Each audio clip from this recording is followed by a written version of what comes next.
Hello children, today we will do Act 4, Scene 1 of Merchant of Venice. As we know, the scene is the most important and powerful as well as the moving scene in the play The Merchant of Venice. This scene is also called the climax scene. This scene opens in the court of the Duke of Venice. We see the Duke enters, followed by some eminent persons like Antonio, Bassanio, and Gratiano. Even Salario and some others are there. The Duke first asks if Antonio is ready. To that, Antonio says he is. Although the Duke shows sympathy, but he has nothing to do as he cannot go against the law of Venice. On the other hand, we see that Shylock is ready to take back the revenge. Slowly, as the scene will proceed, we will see the entry of Portia and how the case will proceed, and finally who will win. So let us proceed with the scene. Act 4, Scene 1. Venice, a court of justice. Enter the Duke the Magnificent, Antonio, Bassanio, Gratiano, Salario, and others. Duke, what is Antonio here? So the Duke says, I want to know if Antonio is present over here. Antonio, ready, so please your grace. So Antonio says, I am ready, if it pleases your grace. Duke, I am sorry for thee. Thou art come to answer a stony adversary, an inhuman wreck, incapable of pity, void and empty from any dram of mercy. So the Duke shows sympathy to Antonio, and he says that he really feels sorry for Antonio. He further says that Antonio has to face an enemy who is a very stone hearted man and inhuman, who is incapable of pity. He is absolutely without any feelings of pity and mercy. The word stony over here refers to stone hearted, a person who does not have any feeling. Adversary means enemy. Inhuman wreck also refers to a person with no human like feeling. And void means who does not carry anything, or who does not have anything, that is without. Further, Antonio says, I have heard your grace has taken great pains to qualify his rigorous course, but since he stands obdurate, and that no lawful means can carry me out of his envy's reach, I do oppose my patience to his fury, and am armed to suffer with a quietness of spirit to the very tyranny and rage of his. Antonio says that he has heard that how the Duke has tried to convince Shylock to soften and moderate the severeness of his cruel plan, but how Shylock has been obstinate and stubborn to carry out his revenge, and he wants to fulfill his bond. So finally he declares that he is prepared to suffer the anger of his enemy and the cruelty with a very calm spirit. Duke, go on and call the Jew into the court. He says, someone go and call the Duke. Call the Jew into the court. Salario, he is ready at the door. He comes, my lord. Salario informs that he is already near the door and he is coming, my lord. In the meanwhile, Shylock enters. Duke, make room and let him stand before our face. Shylock, the world thinks, and I think so too. Thou art but leadest this fashion of thy malice. So Duke once again says that even me and the world thinks that you are showing this cruelty and hatred until it has gone to the last minute, and surely at the last moment you will withdraw this. Though it show the mercy and remorse more strange than in the strange apparent cruelty, and where thou now extract the penalty. So the Duke further say that you will show your mercy and remorse in the end surely. This mercy and remorse will appear more strange than your strange cruelty that you are trying to show. And where art thou now extract the penalty, which is a pound of this poor merchant's flesh? Thou wilt not only lose the forfeiture, but touched with human gentleness and love. Now, since Duke further says to Shylock that since he is insisting upon taking the penalty, which is a pound of Antonio's flesh instead of the original money that he lent to Antonio, now if he will continue to do so, and if he will take the money instead, he will show gentleness and love. Forgive a moiety of the principal. Over here, moiety means part of the principal, the money that he has lent to Antonio. Glancing an eye of pity on these losses, at least take care or see that Antonio has gone through a huge amount of losses. In order to press a royal merchant down and pluck commiseration of his state from brassy bosoms and rough hearts of flints, from stubborn Turks and Tartars never trained. So over here Duke says that see, Antonio has gone through huge losses, and these losses are enough to break the heart of any big merchant, any royal merchant, and to win sympathy even from the from any person who is even beast hearted. And over here Duke gives an example of Turks and Tartars who are thought to be very obstinate, who are thought to be having no sympathy with anyone, but Duke gives their example that even Turks and Tartars would have sympathy, and why not Shylock? To offer of tender courtesy, we all expect a gentle answer due. So further Duke says that we all expect a gentle answer from him. But Shylock says that I have possessed your grace of what I purpose, and by your holy Sabbath have I sworn to have the due and forfeit my bond.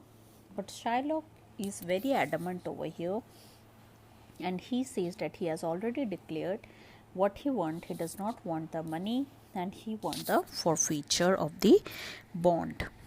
If you refuse to give him the penalty, the free rights and privileges and honor of the city will be at stake. So if you deny it, let the danger light upon the charter and your city's freedom. So over here, in a way, he threatens the Duke that if you don't give him justice, then he will be denying justice to the citizens of the city. You will ask me why I rather choose to have a way of carrion flesh than to receive 3,000 ducat. I will not answer that. Again, see, he answers very stubbornly that you are asking me why I want a pound of flesh and not the money. I will not answer you. But stop, it is my humor. Is it answered? Just say that it is my humor. Just I fancy, because I don't want to answer. I just want to have the flesh. That's all. It is my desire. So did you get the answer? Now let me have my bond. Shylock further gives another example that what if my house be troubled with a rat, and I be pleased to give 10,000 ducats to have it banged. So he further gives example that what if I am troubled, or if my house is troubled by a rat, and if I give somebody 10,000 ducat to poison that rat.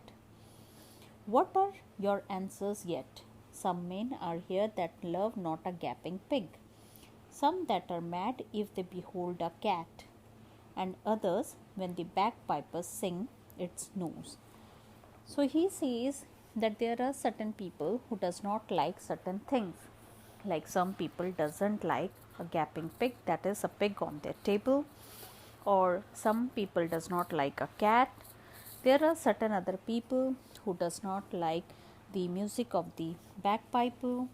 So it is their entirely their wish, cannot contain themselves for affection. So it's entirely their emotion, they cannot control. Mistress of passion sways it to the mood. So that is their nature, that's all. And depending upon their nature, they don't like it. Oh, what did that loads? Now for your answer. Still, do you want me to answer? And there is no firm reason to be rendered why he cannot abide a gaping pig.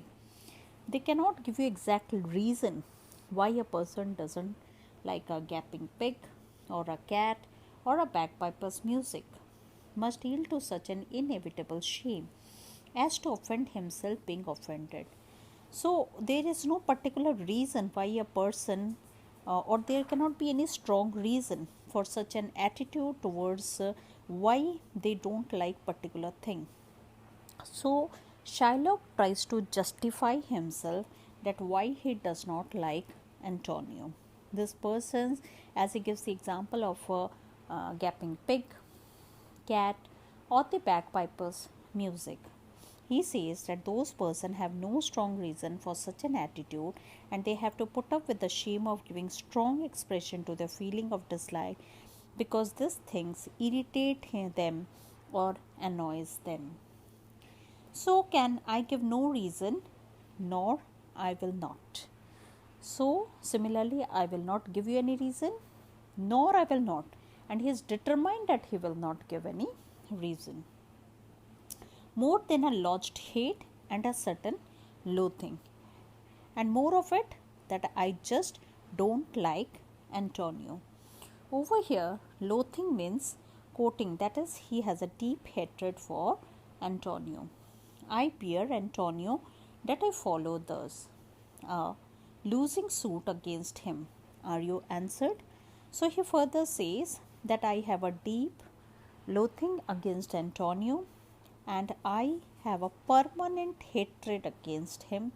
So, which, whenever he sees Antonio, he feels to take that revenge. And then he further asked the Duke that do you feel satisfied with this answer? Now Bassanio comes into the scenario and he says that this is no answer, though unfeeling man, to excuse the current of thy cruelty. So this is, you are a heartless man. This cannot be the answer to justify your cruelty. I am not bound to please thee with my answer, said Shylock. So that I am not obliged to please you with my answer. Bassanio, do all men kill the things they do not love? So Bassanio said that if we don't like things, should we kill them? Shylock, hate any man the thing he would not kill? Shylock puts another question to him. Does any man hate a thing which he would not like to kill? Shylock, what wouldst thou have a serpent sting thus twice? So Shylock say, why would you let any serpent strike you twice? Would you leave a snake, kill you or try to bang you twice? Antonio, who was fed up from all this conversation, says, I pray you think your question with the Jew. You may as well go stand upon the beach. Antonio says, I request you to remember that you are arguing with a Jew. He says this to Bassanio. So, why a Jew? Because from whom we cannot expect any mercy. You may as well go stand before the beach. Rather than arguing with a Jew, you better go and stand before a beach and bid the main flood bid his usual height. Rather than arguing with a Jew, you can go to the seashore and request the water to remain low. Water will hear you, but a Jew won't hear you. You may as well use question with the wolf, why he hath made the ewe bleat for the lamb. You may also ask a question from the wolf. Talk to the wolf and ask him why he has made the young lamb cry for the mother. You may as well forbid the mountain pines to wag their high tops and to make no noise. You can also ask the pine trees on the high mountains for why they are moving so high and making a noise, and even they will stop. When they are fretted with the gust of heaven, you may as well do anything most hard. So, over here, Antonio gives three impossible things that will listen, but a Jew who is a merciless fellow, he won't listen to you. So, it's useless requesting a Jew. So, what are the three examples? Standing before a seashore and requesting the sea water. Secondly, talking to a wolf. And thirdly, forbidding the pine trees from making a noise. As seek to soften that, then which words harder? His Jewish heart, therefore I do beseech you, make no more offers, use no further means, but with all brief and plain conveniency, let me have judgment and the Jew as well. So it's no use making any request to him. It's better that let him go for the judgment and let us have the judgment further. Let the Jew do whatever he desire. Bassanio, for thy 3,000 ducats, here is 6. If every ducat is 6,000 ducats, I would not draw them. I would have my bond. Bassanio again tries to offer him the double amount, that for a 3,000 I am giving you 6,000. But Shylock refuses that also, and he says that I would not have any amount. If every ducat is 6,000 ducat and they were divided into further 6 parts, and if every part were a ducat, still I would not accept. So he was adamant to get the penalty mentioned in the bond. Duke, how shall thou hope for mercy, rendering none? Duke says, how will you hope for mercy when you cannot show mercy to anyone? Shylock, what judgment shall I dread, doing no wrong?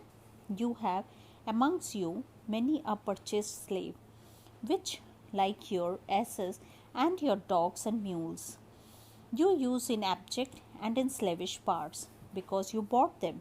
Shall I say to you? Now Shylock now again puts a question to the Duke, that why should I be afraid of any judgment when I have not done anything wrong?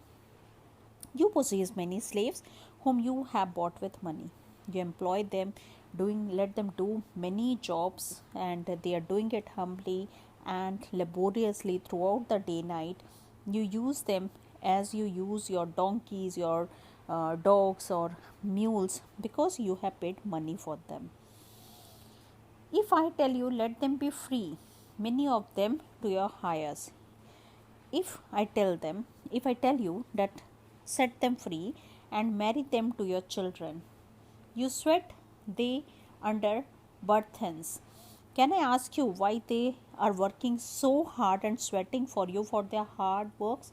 Burthens over here means burdens. Let their beds be made as soft of yours, and let their palates be seasoned with such wines you will answer. Okay, let their palates over here means taste. That means let them, they will be provided with very delicious food. You will answer, the slaves are ours. So surely you will say, they are my slaves and I know how to deal with them. So do I answer you, this is my bond and I know how to deal with it. The pound of flesh which I demand of him is dearly bought. It's mine and I will have it. If you deny me, fie upon your law. There is no force in the decree of Venice.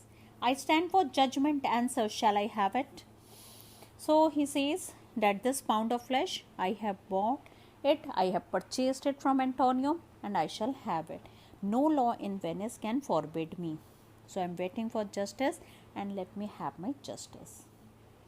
Now Duke is over here powerless, and he further say, upon my power I may dismiss this court unless Ballerin, a learned doctor whom I have sent for a determined this, come here today. So Duke says, as the Duke of Venice, I have the power to dismiss the court until Ballerio, who is a learned doctor and whom I have called to decide this matter, comes here today. So Duke holds the court for certain time until Ballerio comes to the court. Salerio, my lord, here stays without a messenger with letters from the doctor. new come from Padua. Salerio says that there is a messenger who has come from Padua. He says that he has a letter from the doctor. Duke, bring us the letters and call the messenger. Bassanio, good cheer, Antonio.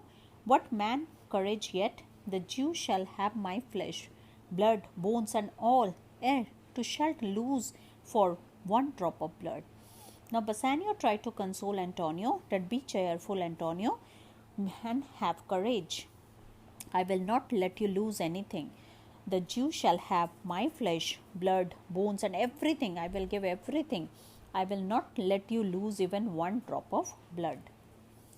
Antonio, on the other hand, say, I am tainted, whether of the folk, meetest for the death, the weakest kind of fruit, drops earliest to the ground, and so let me. So Antonio, as we know, he was the playing the saddest part right from the beginning, from the first act, first scene.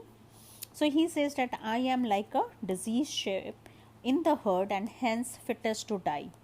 It is the weakest fruit that drops to the ground before the healthy fruit. And so let me drop. You cannot better be employed, Bassanio, than to leave still and write mine epitaph. Enter Nerissa dressed like a lawyer's clerk. And so let me drop, and that is, let me die. You cannot have better work, Bassanio, than to leave after me and write an epitaph, that is, words written on a tomb for me. In the meantime, Nerissa enters, but in a dress of a lawyer's clerk, and nobody recognizes Nerissa. Duke came from Padua, from Valerio. Nerissa says, from both. My lord Valerio greets your grace. So she says that yes, she has came from both from Padua and from Dr. Valerio. And he says that over here she is dressed as a boy, so it is denoted as he, and further gives the greetings also. She presents a letter. Bassanio, why dost thou whet thy knife so earnestly? Now Bassanio, now Nerissa presents a letter, and Bassanio says, why do you sharpen your knife so enthusiastically? On the other hand, we see that Shylock is sharpening his knife, and Bassanio gets worried and he says, why are you sharpening your knife so enthusiastically? Shylock, to cut the forfeiture from that bankrupt there. Shylock says, to cut a pound of flesh, because Antonio is already a bankrupt, and I will cut a pound of flesh from his body. Not on thy soul, but Gratiano says, no way, not on thy soul, but on the soul harsh Jew, thou makes my knife keen, but no mental can. No, not the hangman's axe bear half the keenness of the sharp envy, can no prayers please thee. Gratiano says, you are sharpening your knife not on the sole of your boot, but upon your own soul, upon your own conscience, because you are going to kill a person like Antonio. But no metal can, not even the executioner's axe, will have half the sharpness of the envy of Shylock's envy. Can no prayers or requests or appeals move you, Shylock? Shylock, go, none that thou hast wit enough to make. But Shylock says, no, not at all. There are no words in this world which can move me, which can soften my heart. Gratiano again says, O be thou damned, inexecrable dog, and for thy life justice of accused, thou almost markst me waver in my faith, to behold opinions with Pythagoras, that souls of animals infuse themselves into a trux of men. Thy currish spirit governed the wolf who hanged of human slaughter. Even from the Galerius did the svelte soul fleet, and whilst thou layest in the unhallowed dam, infused itself in thee for thy desires, and wolfish, bloody, starved, and ravenous. Gratiano, who became very wild now, oh, may you go to hell, you merciless dog, he says, and let justice itself be accused for allowing you to live. You almost shake my faith in Christianity and make me agree with the Greek philosopher Pythagoras, according to whom the souls of animals are put together into the body of men, and you are very similar to dog-like soul who is living in a body of a wolf. When that wolf was hanged for killing human beings, his foul soul took flight and entered your body when you were lying in the womb of your cursed mother. I say this because your desires are like very similar to the wolf, who is a very cruel animal, who is a bloody animal, and which is only fond of blood and full of hunger, and is a very wild animal. Shylock, till thou couldst rail the seal from my bond, though that offend thy lungs to speak so loud. So Shylock say, you cannot make me cancel this bond, even if you keep on using these abusive words. Repair thy wit, good youth, or it will fail to careless ruin. I stand here for law. So better try to improve your intelligence, you good young man, otherwise it will become so much ruined that it will never be cured. I stand here to demand nothing but justice from law. Now the Duke says, after reading the letter, this letter is from Bellario, doth command a young and learned doctor has come to our court. Where is he? Nerissa says, he attended here hard by to know your answer whether you will admit him. So Nerissa says he is standing outside. He want to know whether would you allow him to come. With all my heart, some 3 or 4 of you go his courteous conduct to this place. Meanwhile, the court shall hear Bellario's letter. So Duke says, definitely 3 or 4 of you may go, and with courtesy and politeness bring the person inside, and in the meantime Duke reads the letter. Your Grace shall understand that as the receipt of a letter I am very sick, but in the instant that your messenger came in loving visitation was with a young doctor of Rome, his name is Balthasar. Between the Jew and the Antonio the merchant, we have turned many books together. He is furnished with my opinion, which better with his own learning, the greatness where I cannot enough command, comes with him at my importunity in Philip with your grace request in my instead. I beseech you, let his lack of years be no impediment to let him lack of reverent estimation, for I never know so young a body with so old a head. So in the letter it was written that from this letter your grace will understand that I am very sick at the time I have received your letter, but at the moment your messenger came here, a young doctor of law of Rome named Balthasar paid me an affectionate visit. I have told him about the quarrel between Antonio and the Jew, and we together have gone through many books, and both have decided upon many things, and he has come to take over the case. But don't go upon upon his age, because I have never seen such a young person with such a wise and intelligent mind. I leave him to your gracious acceptance, whose trail is better published his commendation. I am sure that you will be kind enough to accept his services. Your experience of him will make him abilities known better than any praise from me will.